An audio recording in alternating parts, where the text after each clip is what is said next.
안녕하세요. 커피앤톡입니다. 오늘도 와주셔서 감사드리고요. 바로 사연 읽어보겠습니다. 안녕하세요. 저는 올해로 68세인 나이를 먹을 만큼 먹은 사람이고 얼마 남지 않은 생을 준비하고 있는 사람이기도 해요.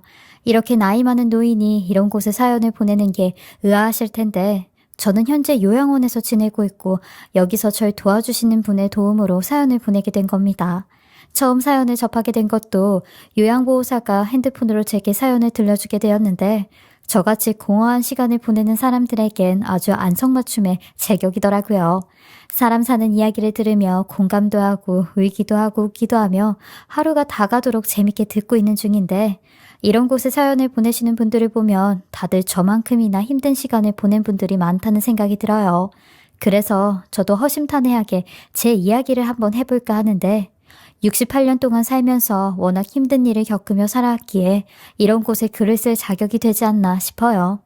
저는 늘 삶이 힘들고 괴로웠기에 평탄하게 인생을 산 사람들이 제일 부러운데 제가 젊었을 땐 제일 부러워했던 사람이 저의 옆집에 살던 애기 엄마였어요. 저는 항상 밤이고 낮이고 돈을 벌러 다녀야 했기에 삐질삐질 땀을 흘리고 다녔는데 저희 옆집 애기 엄마는 저랑 동갑임에도 불구하고 낮에는 애기랑 같이 낮잠을 잤고 밤에는 퇴근하는 남편의 밥을 차려주곤 했는데 그런 소소한 일들이 남들이 봤을 땐 큰 행복은 아닐지언정 저한테는 제일 큰 행복같이 부럽더라고요.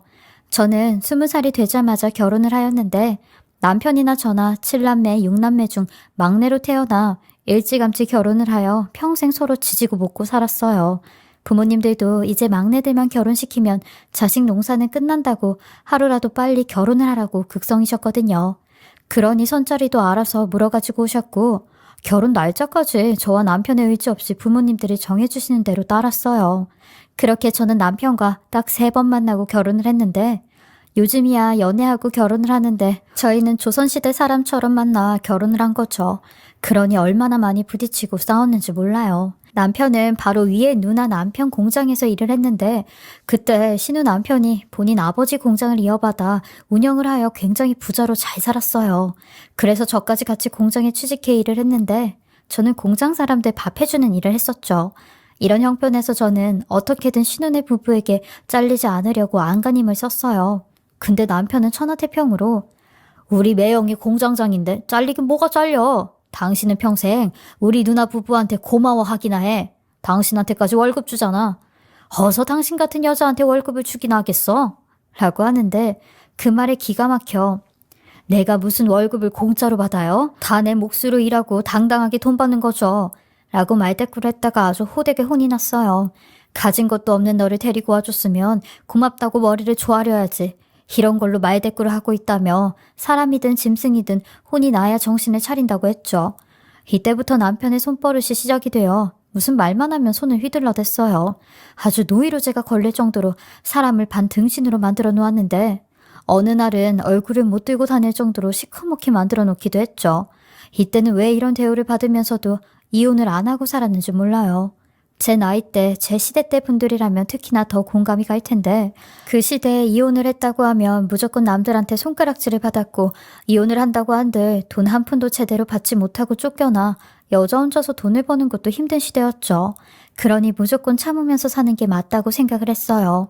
그렇게 저는 이 집에 하녀로 살았는데 특히 남편 바로 위에 공장장 아내인 신우한테 많이 시달리며 살았죠.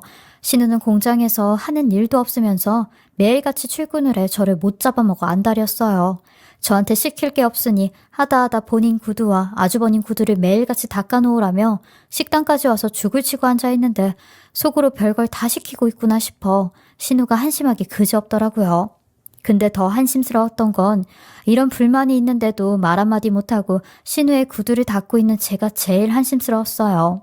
어느 날은 신우가 공장 직원들까지 있는 점심시간에 식당으로 와선 구두에 제대로 광이 안 났다며 소리를 지르고 저를 무릎까지 꿇려 그 위에 지 발을 올려놓고 구두를 닦으라고 하더라고요.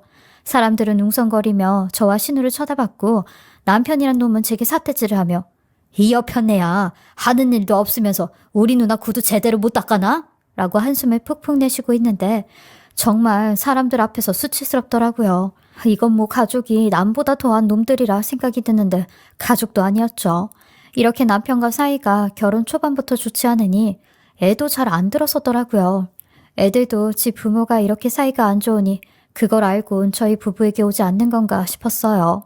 삼신할매마저 저희 부부에게 오는 애들은 불쌍해서 저희에게 애를 보내주지 않는 것 같았죠. 사실 저는 아이를 간절히 원하긴 했거든요. 남편의 애를 갖고 싶어서가 아니라 애가 생기면 남편의 이런 지랄 맞은 성격도 좀 온화해질까 싶었어요. 씁쓸하지만 아이를 낳을 수단으로, 나의 방패막으로 생각을 했죠.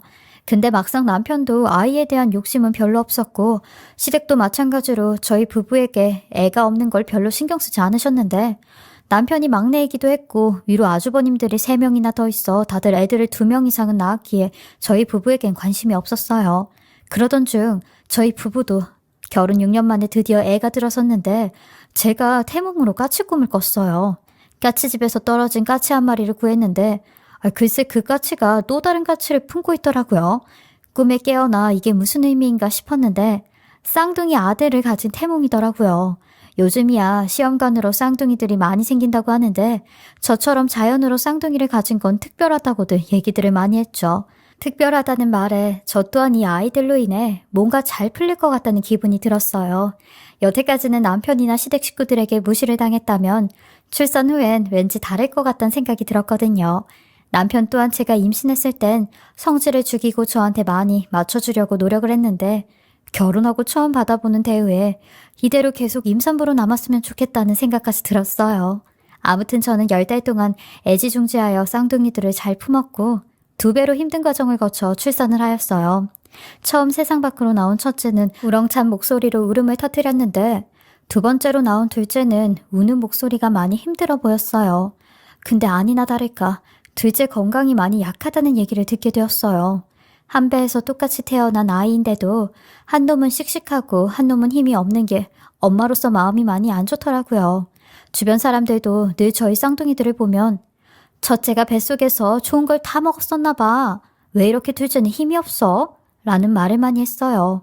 그래서인지 저도 늘 둘째에게 신경을 더 많이 쓰곤 했는데 밥을 먹여도 잘 먹는 첫째보단 둘째에게 더 좋은 걸 먹였고 혼자서도 잘 노는 첫째보단 맨날 누워있는 둘째에게 더 좋은 장난감을 사주곤 했어요. 하지만 제 이런 정성에도 얼마 못 가 저희 둘째가 심장마비로 4살 때 세상을 떠나게 되었어요. 남들은 미운 4살이라고 애들이 때를 써서 밉다고 하는데 저는 둘째 아이의 4살을 보지 못한 채 그렇게 보내주었죠. 애초부터 몸이 약하게 태어난 게 다 제 잘못 같았고 임신했을 때 내가 뭘 잘못해서 애가 이렇게 됐나 자책도 많이 했어요. 게다가 남편이란 작자는 옆에서 저를 더 괴롭게 제 탓으로 몰아가는데 저도 참다 처음으로 남편에게 물건을 집어던지며 그만 좀 하라고 했어요. 뚫린 입이라고 말을 그따위로 하고 있냐며 네가 슬프면 얼마나 슬프다고 나보다 더 하겠냐며 난리를 치고 몸싸움까지 벌이며 한바탕 하고 집을 나왔어요. 그땐 정말 이혼 생각하고 애 데리고 집을 나왔는데 남편 놈이 친정까지 찾아와 잘못했다고 싹싹 빌더라고요. 이제부턴 그럴 일 없을 거라며 저를 어르고 달래는데 저는 그 말에 또 속아 다시 남편과 살았던 그 집으로 들어가게 됐어요. 대신 집에 들어가는 조건으로 약속을 하나 받아냈는데 더 이상 신혼의 공장에서 일을 하지 않겠다는 약속이었어요.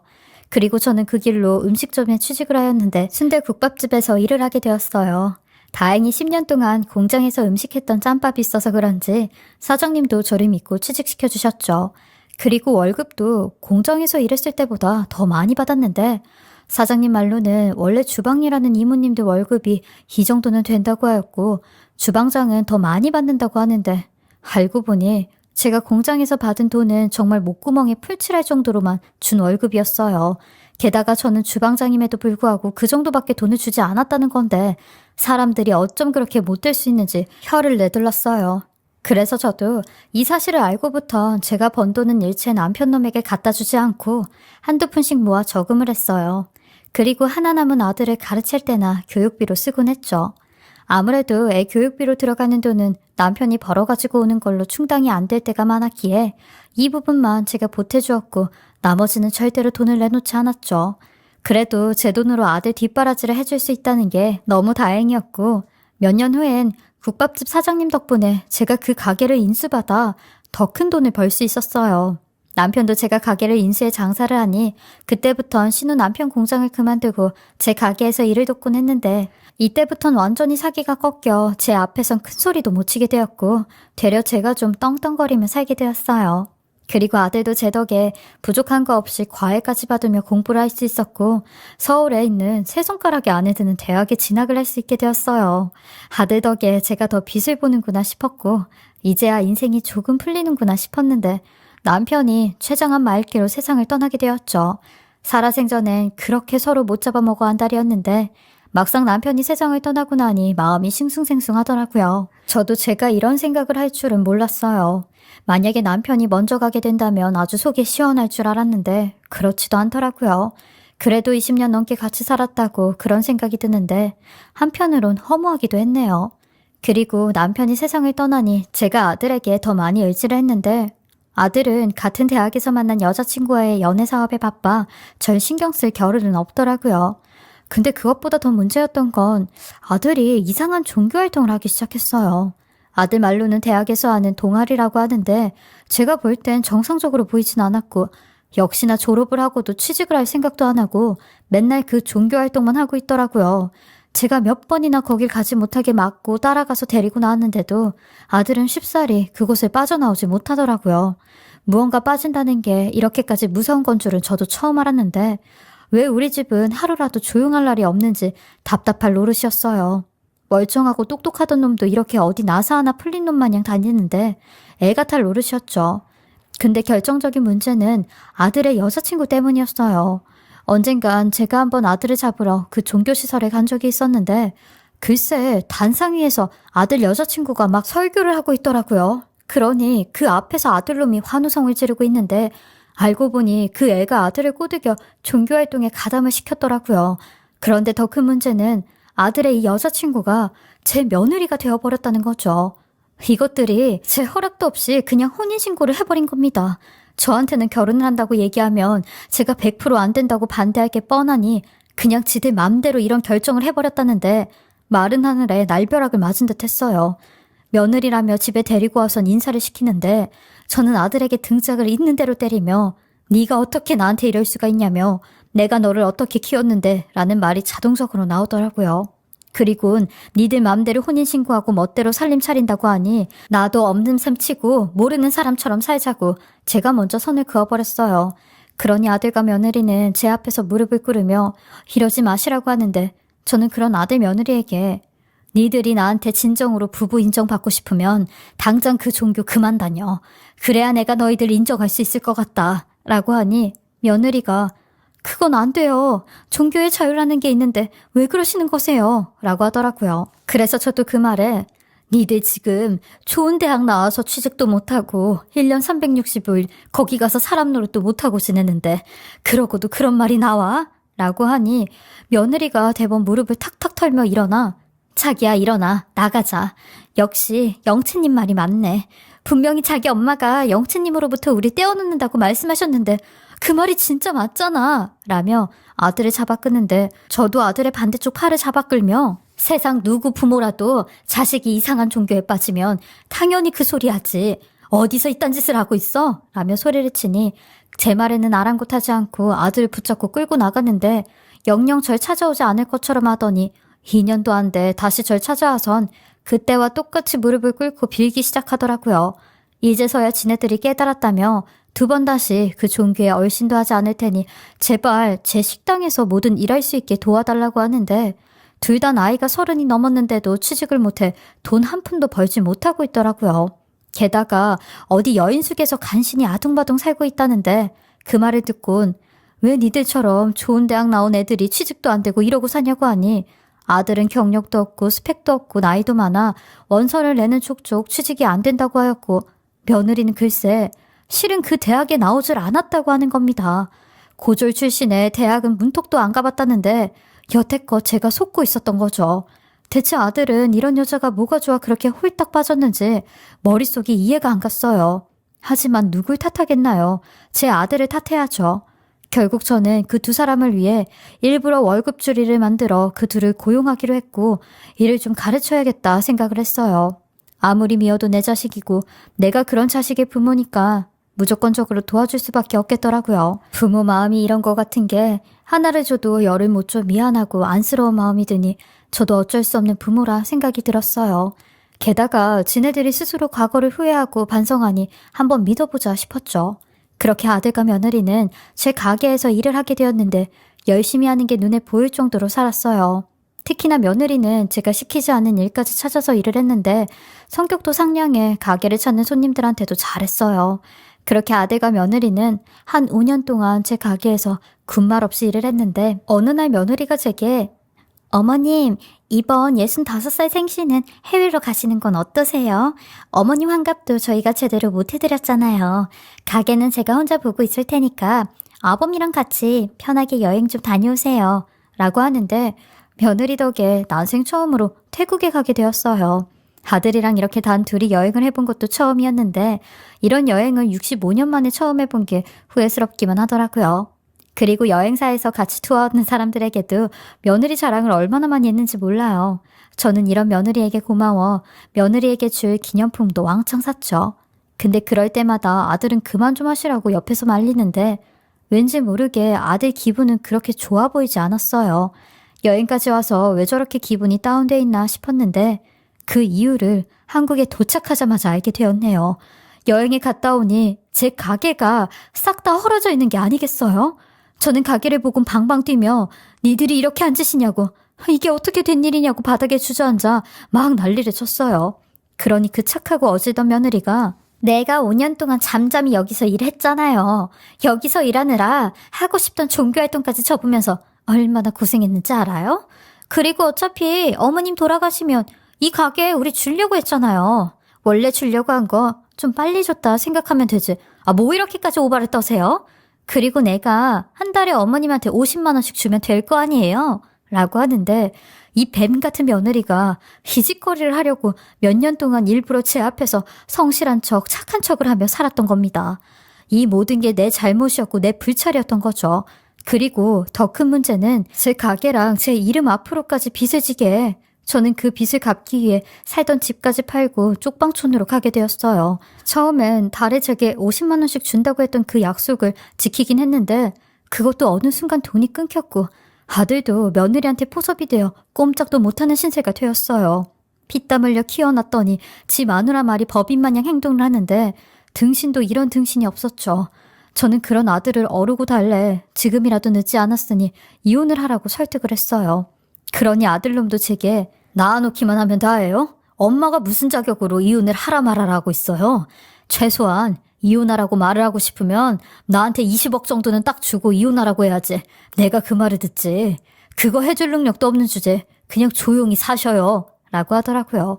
대체 어디서부터 이렇게 망가지게 된 거냐며 아들을 자꾸 늘어지니 아들이 이런 말을 하더라고요. 엄마는 어렸을 때부터 나보다 내 쌍둥이 동생한테만 사랑을 줬잖아요. 그래서 내가 지금 와이프한테 받고 있는 사랑이 얼마나 큰지 알아요? 와이프가 하는 행동이 잘못됐을지언정 나는 엄마보다 와이프예요. 라고 하는데 억장이 무너지는 줄 알았습니다. 30여 년도 더 된 일을 평생토록 가슴에 새겨놓고 있다니 자식이 뭔지. 그러던 재작년 제게 2번 다시 찾아오지 않을 행운이 찾아오게 되었어요.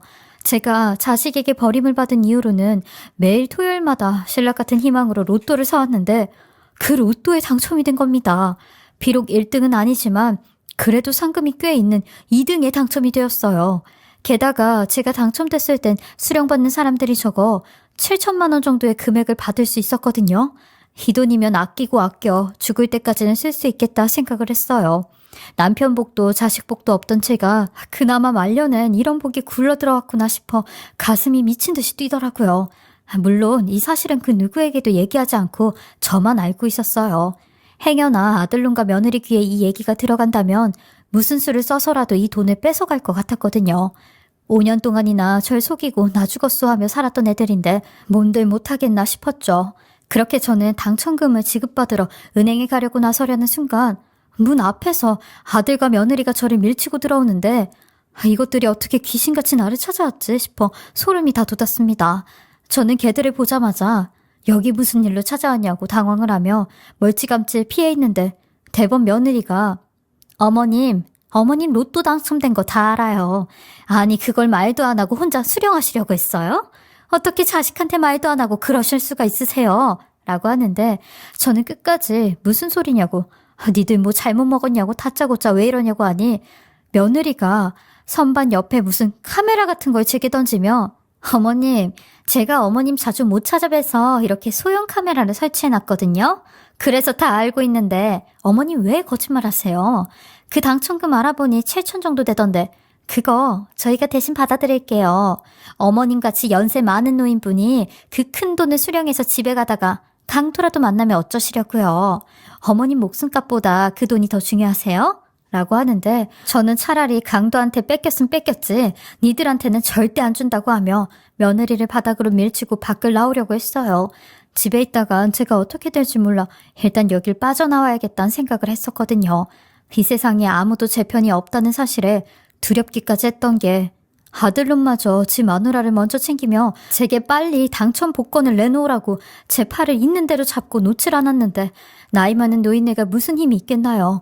영락없이 아들놈에게 당첨 복권을 뺏기게 되었고 아들놈은 거친 숨을 내쉬며 아이 좋은 말 할 때 주면 이런 험한 꼴 안 당하잖아. 부모가 돼서 자식한테 이런 거 있으면 다 얘기해주고 줘야 되는 거 아니야?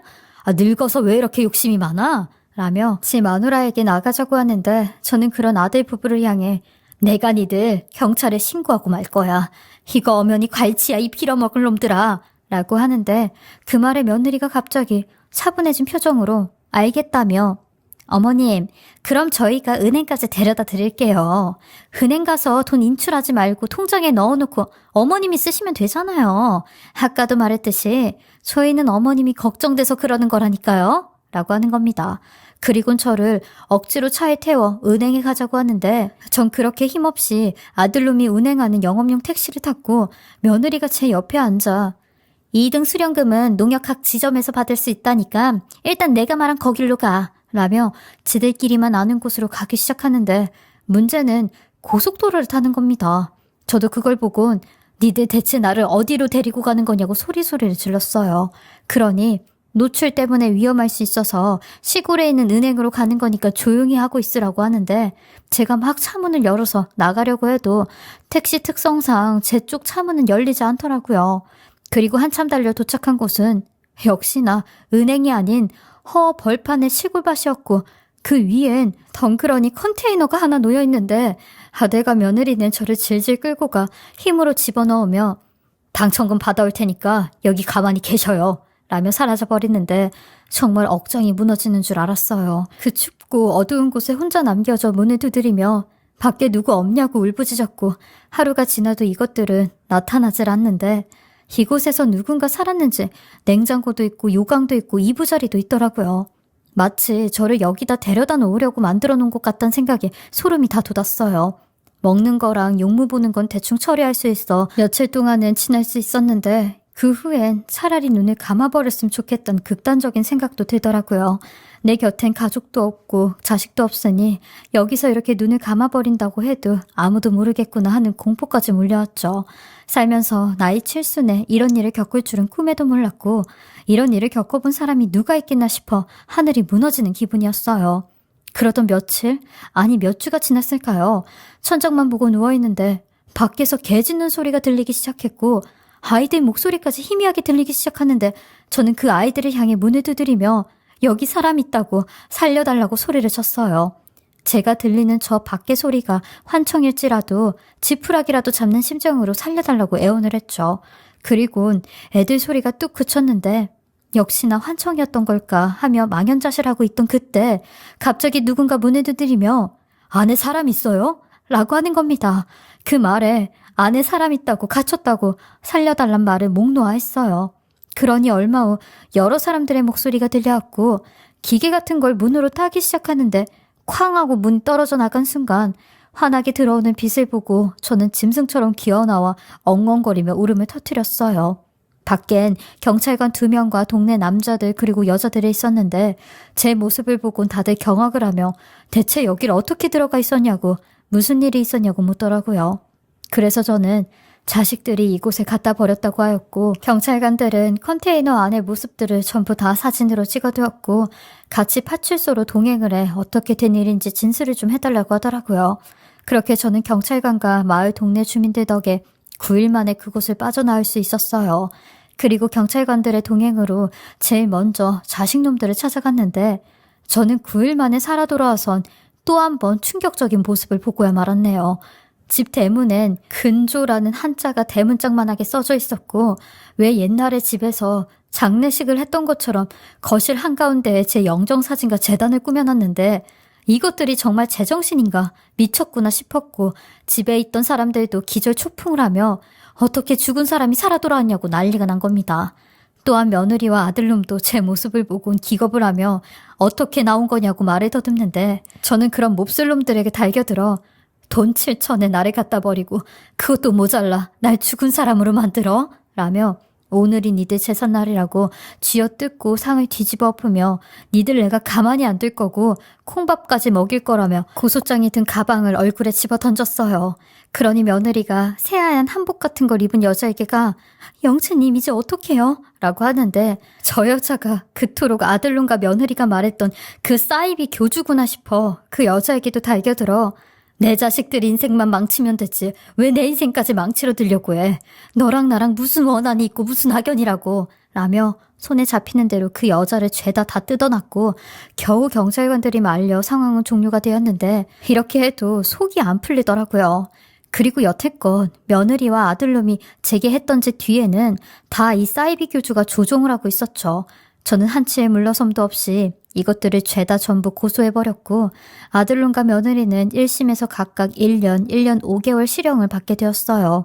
아들은 제게 어떻게 부모가 자식에게 이럴 수 있냐고 당신 내 부모 맞냐고 하는데 저도 그런 아들놈에게 똑같이 말해줬습니다. 그럼 자식은 부모한테 이렇게 해도 되는 거냐고요.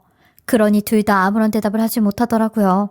그리고 그 사이비 교주 또한 사기로 실형을 받게 되었는데 제 가게 판돈에 대한 회수는 어려웠지만 다행히 아들놈 통장에 제 로또 당첨금은 남아있어 그 돈은 가까스럽게 가지고 올 수 있었어요. 그리고 그 길로 저는 제 발로 직접 요양원에 들어와 요양원에서 생활을 하고 있답니다.